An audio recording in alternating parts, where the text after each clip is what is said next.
Antes de mais, gostaria de pedir aqui a este nosso amigo jornalista para se afastar, porque a câmara lá atrás está-me a pedir para fazer. Ok? Está tudo bom? Dá planos para toda a gente? Ok. Antes de mais, agradeço à Livraria Europa América o facto de nos ter cedido gratuitamente este espaço. Nós decidimos fazer o lançamento do MMR numa livraria, porque a livraria é o centro do conhecimento. E o conhecimento das democracias da Europa e dos Estados Unidos são e devem ser um exemplo positivo da história da democracia para o mundo. Esse conhecimento está a ser um pouco alterado pelos últimos acontecimentos em termos políticos, mas eu estou convencido que trata-se de um alerta para as pessoas, para todas as pessoas, no sentido de nós pensarmos bem o que é que queremos da democracia, no sentido de evitar que o mundo enverede no caminho das ditaduras. Atualmente as pessoas sofrem em silêncio e não acreditam nos governantes. 85% das pessoas em Portugal não acreditam na democracia. 60% das pessoas em Portugal já não votam. São as consequências do laxismo, da impunidade, da corrupção, da quase total ausência de integridade que, aos olhos do povo, caracterizam a quase totalidade da classe política.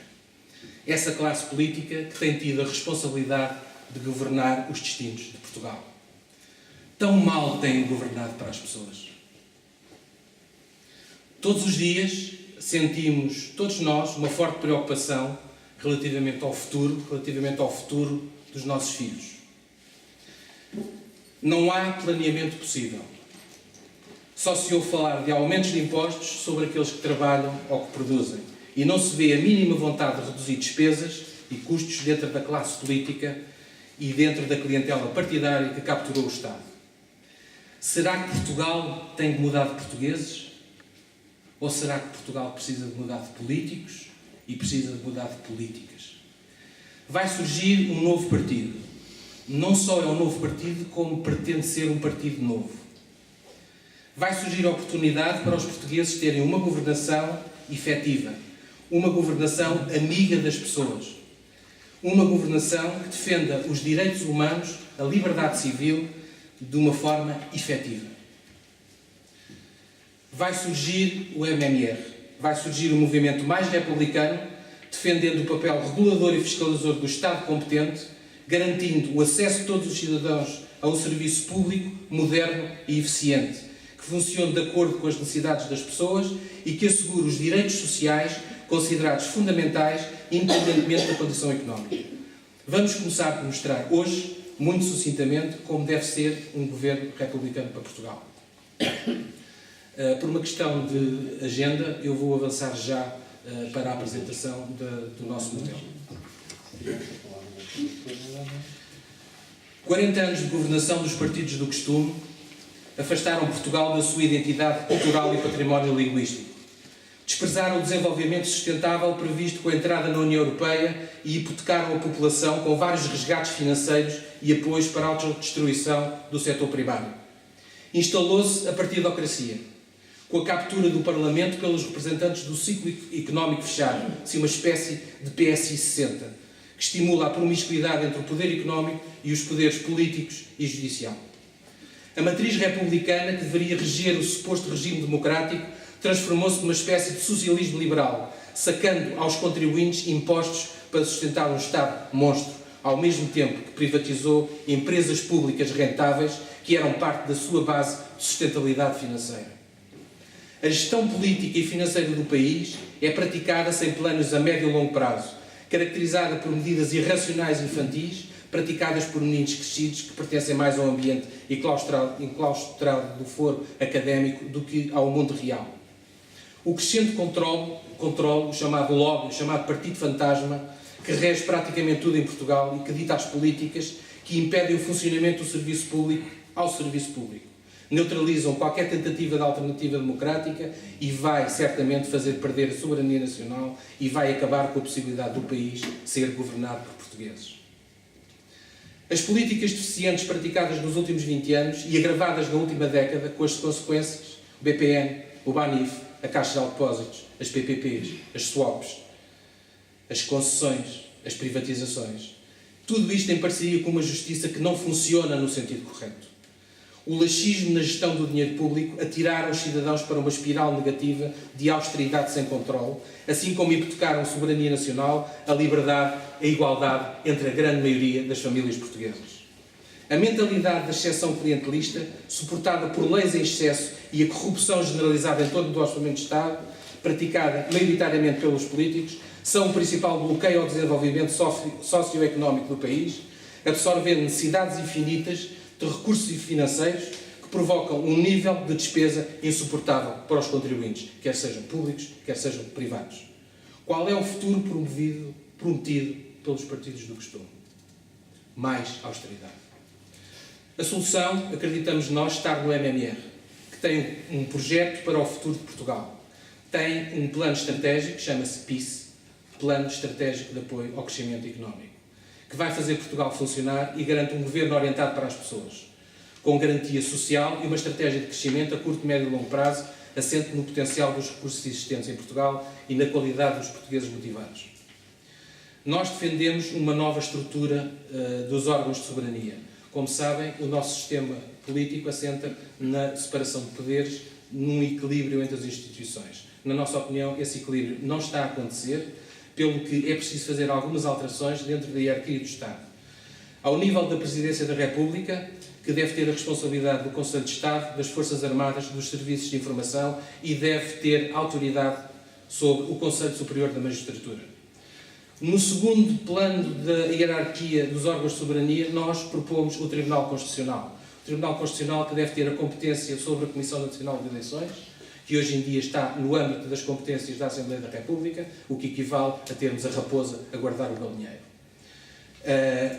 O órgão fiscalizador do Estado de Direito deve ser o Tribunal Constitucional. Portanto, Presidente da República, segundo lugar, Tribunal Constitucional. Em terceiro lugar, e face a tudo o que tem acontecido, nós defendemos o Tribunal de Contas. Portanto, o Tribunal de Contas, que deve ter a competência de fiscalização do Banco de Portugal, deve ter capacidade de sugerir legislação no sentido de fiscalizar e controlar todo o gasto de dinheiro público, quer seja no Orçamento de Estado, quer seja nas empresas públicas. Em quarto lugar, a Assembleia da República, que deve ter um Conselho Económico e Social, no sentido de ser o órgão regulador do Estado, o órgão legislativo que produza leis que funcionem de acordo com os interesses das pessoas e não de acordo com o interesse de grupos específicos, como toda a gente sabe. Em quinto lugar, o Governo de Portugal, que deve ter um Conselho Estratégico Nacional, portanto, Conselho Económico e Social para a Assembleia da República, para aconselhar bem os nossos senhores deputados a fazerem leis, e um Conselho Estratégico Nacional para o Governo, para aconselhar os senhores membros do Governo a produzir estratégias que funcionem de acordo com o desenvolvimento do país.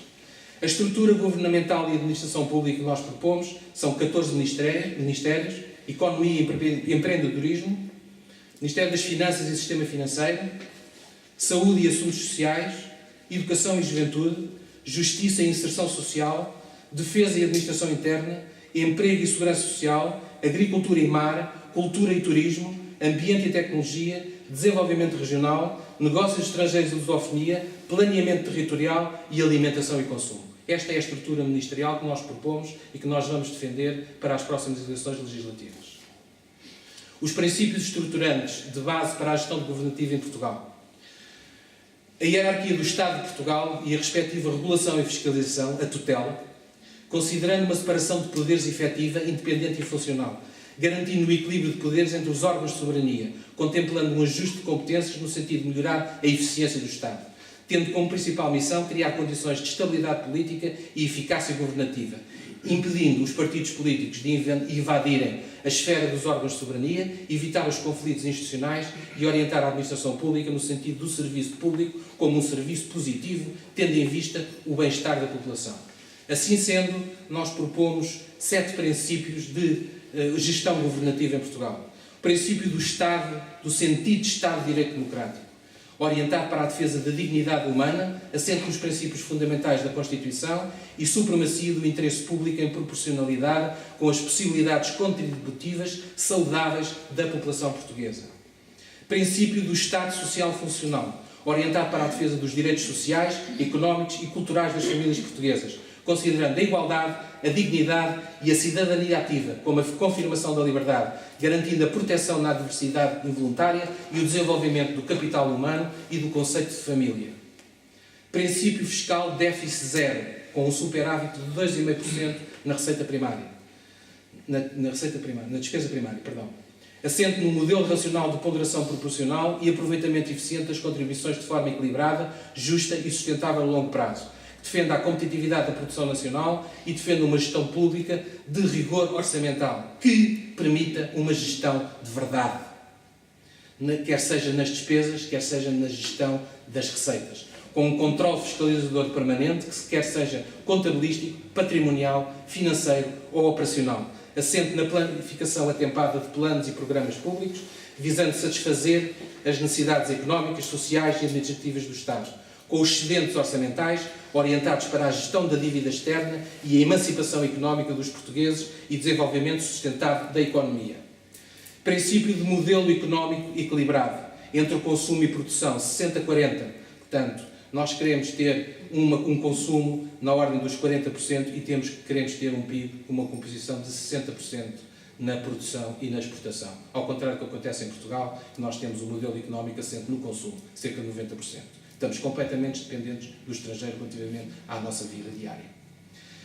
Respectivamente, assente na livre iniciativa empresarial, regulada e fiscalizada pelo Estado de forma eficiente e orientado para o bem-estar geral da população, com a classe trabalhadora motivada e remunerada de acordo com as suas funções laborais, orientada para a realização profissional e responsabilidade individual e coletiva.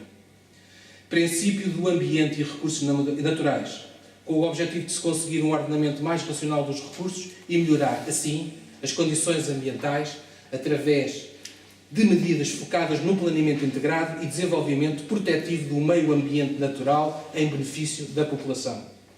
Princípio da saúde e envelhecimento ativo, garantindo condições de sustentabilidade financeira de modo a compensar o atual aumento dos custos das pensões e cuidados de saúde geriátricos, que, por sua vez, resulta do aumento do número de aposentados cuja despesa tem que ser assegurada. Com a atual esperança de vida a aumentar, a necessidade passou a ser a proteção dos fundos de pensões. Devem ser salvaguardados de investimento de risco e controlados pelo Parlamento, sendo o controle essencial numa sociedade em que a maior parte da população não tem alternativa financeira. A regulamentação contra o saque político e financeiro dos fundos e a manutenção adequada do Serviço Nacional de Saúde deve representar, neste âmbito, a maior preocupação de todos. A seguir passamos para os princípios estruturantes da gestão pública. Portugal deve adotar urgentemente um programa reformista assente em 7 princípios estruturantes. Gestão realista da dívida do Estado. O princípio da sustentabilidade orçamental. Gestão reformista do déficit das contas públicas. Princípio orçamental zero. Gestão da receita sobre uma base económica realista. Princípio da proporcionalidade. Gestão publicada e adequada da despesa pública. Princípio da transparência. Gestão económica de crescimento com redução do desemprego. Princípio da competitividade. Gestão social e demográfica através do índice da qualidade de vida. Princípio da humanidade. Gestão pública orientada para as necessidades da população, que é o princípio da República. As regras de funcionalidade da gestão pública devem instituir o planeamento orçamental anual para todos os organismos e instituições públicas ou privadas, sujeitas a transferências do Orçamento de Estado, desde os órgãos de soberania até às autarquias e às IPSS, passando pelo setor empresarial do Estado até associações e fundações de utilidade pública. Todos terão que planear custos e investimentos e todos terão que publicar as despesas, a avaliação dos investimentos e todos terão que publicar as suas contas. Centralizar numa única conta a instituição nacional, todos os recebimentos nacionais e internacionais, incluindo as embaixadas e os consulados, classificados como receita pública, devidamente codificados pela origem para reconciliação contabilística, devem ser depositados numa conta única, deixando de existir o encontro de contas nos orçamentos e passando os pagamentos a serem realizados pós-transferência do Orçamento de Estado pelas finanças públicas. Reformular o cartão de cidadão. passando o número de identificação fiscal, o NIF, portanto o número, a substituir todos os números de identificação. Não há necessidade dos portugueses terem mais números de identificação, uma vez que a partir do momento em que nascem precisam de ter o número de contribuinte. Portanto, para todos os nascimentos a partir do dia 1 de janeiro de 2017, incluindo o cartão de eleitor, que deve desaparecer através do voto eletrónico por NIF. Aqui está uma das medidas mais importantes para atrair as pessoas à democracia, que é instituir em Portugal o voto eletrónico, através da internet, em que as pessoas podem votar de sua casa. Quem não tiver computador, as juntas de freguesia vão encontrar forma de concentrar essas pessoas para poderem, em segurança, praticar o seu voto eletrónico, o voto pela internet.